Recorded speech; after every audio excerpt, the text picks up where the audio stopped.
Assalamualaikum warahmatullahi wabarakatuh. Kebangsaan. Materi kali ini adalah mengenai organisasi pergerakan nasional di Indonesia. Memasuki abad ke-20, muncul sebuah semangat untuk meningkatkan emansipasi bangsa dan kesadaran untuk melawan dan menciptakan sebuah negara yang merdeka dan berdaulat. Dalam proses ini, paham-paham seperti nasionalisme, liberalisme, sosialisme, pan-islamisme, dan demokrasi mempunyai andil besar dalam membangun kesadaran dan sikap nasionalisme. Nasionalisme adalah paham yang memandang bahwa kelompok-kelompok di suatu bangsa memiliki kesamaan budaya, bahasa, wilayah, cita-cita, dan tujuan. Liberalisme adalah paham yang mengutamakan kemerdekaan individu sebagai pangkal dari kebahagiaan hidup. Sementara sosialisme merupakan paham yang tidak memusatkan perhatiannya pada individu tetapi pada masyarakat secara keseluruhan. Pan-Islamisme merupakan sebuah cita-cita manifestasi dari prinsip Islam mengenai pentingnya persatuan dan kesatuan antar umat Islam di seluruh dunia, atau yang lazim dikenal dengan Al-Wahdah Al-Islamiyah. Demokrasi merupakan suatu pemerintahan yang berasal dari rakyat, oleh rakyat, dan untuk rakyat. Selanjutnya kita akan bahas mengenai periode perkembangan nasionalisme di Indonesia. Secara umum, periode perkembangan nasionalisme di Indonesia terbagi atas periode awal perkembangan. Pada periode ini, gerakan nasionalisme di Indonesia diwarnai dengan perjuangan untuk memperbaiki situasi sosial dan budaya. Kemudian, yang kedua adalah periode nasionalisme politik. Dalam periode ini, gerakan nasionalisme di Indonesia telah mulai menyinggung bidang politik untuk mencapai kemerdekaan Indonesia. Selanjutnya, periode radikal. Dalam periode ini, gerakan nasionalisme di Indonesia ditujukan untuk mencapai kemerdekaan, namun dengan cara non-kooperasi atau tidak mau bekerja sama dengan kaum penjajah. Selanjutnya, periode bertahan. Dalam periode ini, gerakan nasionalisme di Indonesia lebih moderat dan penuh pertimbangan. Pada periode ini diwarnai dengan sikap pemerintahan Belanda yang sangat reaktif. Organisasi pergerakan nasional yang pertama, Budi Utomo. Organisasi Budi Utomo berdiri atas inisiatif Wahidin Soedirohoesodo yang ingin meningkatkan martabat bangsanya melalui kegiatan pengajaran.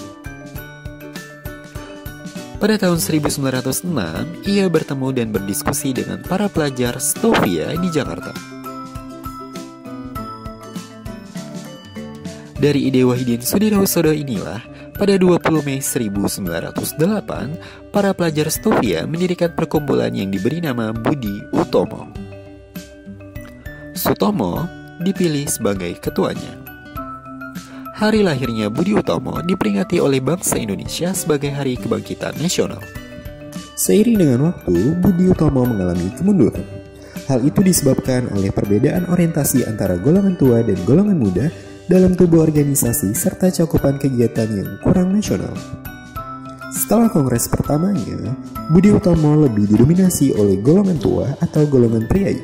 Mereka memutuskan untuk membatasi jangkauan gerak Budi Utomo hanya pada masyarakat Jawa dan Madura dan tidak melibatkan diri dalam kegiatan politik. Atas perkembangan tersebut, banyak anggota Budi Utomo dari kaum muda merasa kecewa dan mengundurkan diri dari Budi Utomo.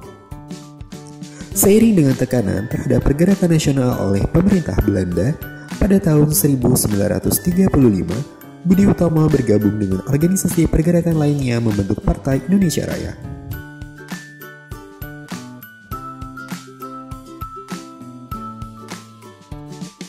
Kedua, Sarekat Islam. Organisasi ini bernafaskan Islam, semula bernama Sarekat Dagang Islam, yang didirikan oleh Haji Saman Hudi di Surakarta pada tahun 1911.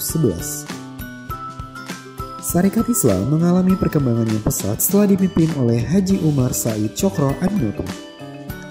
Dalam sebuah pidatonya, Cokro Aminoto menegaskan bahwa tujuan Sarekat Islam adalah memperkuat basis ekonomi kaum pribumi agar mampu bersaing dan membebaskan ketergantungan ekonomi dari bangsa asing. Dalam Kongres Sarekat Islam pada tahun 1916, Cokro Aminoto juga mengatakan perlunya sebuah pemerintahan sendiri bagi rakyat Indonesia. Sejak saat itu, wilayah perjuangan Sarekat Islam telah mencakup bidang politik. Dalam perkembangannya muncul golongan sosialis radikal di dalam Sarekat Islam dan gerakan sosialis lainnya. Adapun tokoh-tokoh muda yang berhaluan kiri dan radikal adalah Semaun, Darsono, dan Tan Malaka. Adanya tokoh-tokoh ini menyebabkan konflik ideologi dalam tubuh Sarekat Islam sehingga terpecah menjadi SI Merah dan SI Putih. SI Merah berasaskan komunis, sedangkan SI Putih masih mempertahankan asas keislaman.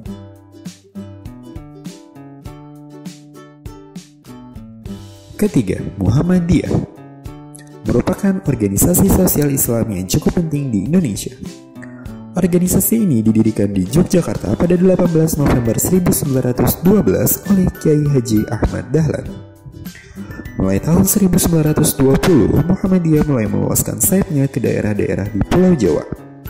Pada tahun 1921 melebar lagi sampai keluar Jawa. Cabang utama di luar Jawa berada di Minangkabau. Kemudian pada tahun 1927 cabang-cabang baru berdiri di Bengkulu, Banjarmasin, dan Amuntai. Pada tahun 1929 cabang baru dibentuk lagi di Aceh dan Ujung Pandang. Kegiatan utama cabang-cabang itu adalah di bidang pendidikan dan bidang kesejahteraan sosial. Antara tahun 1920 hingga 1925, Muhammadiyah giat mendirikan sekolah-sekolah. Pada tahun 1923 didirikan Majelis Pimpinan Pengajaran Muhammadiyah dengan Ketua Muhammad Joyo Sugito. Di bidang kesejahteraan sosial, anak-anak terlantar dan kaum miskin mendapat perhatian khusus dan didukung dengan didirikan Balai Kesehatan dan Persatuan Jururawat. Khusus kaum wanita, kegiatan ditampung oleh organisasi wanita Muhammadiyah yang diberi nama Aisyah. Sementara untuk kaum muda ditempatkan dalam organisasi yang diberi nama Hizbul Watan.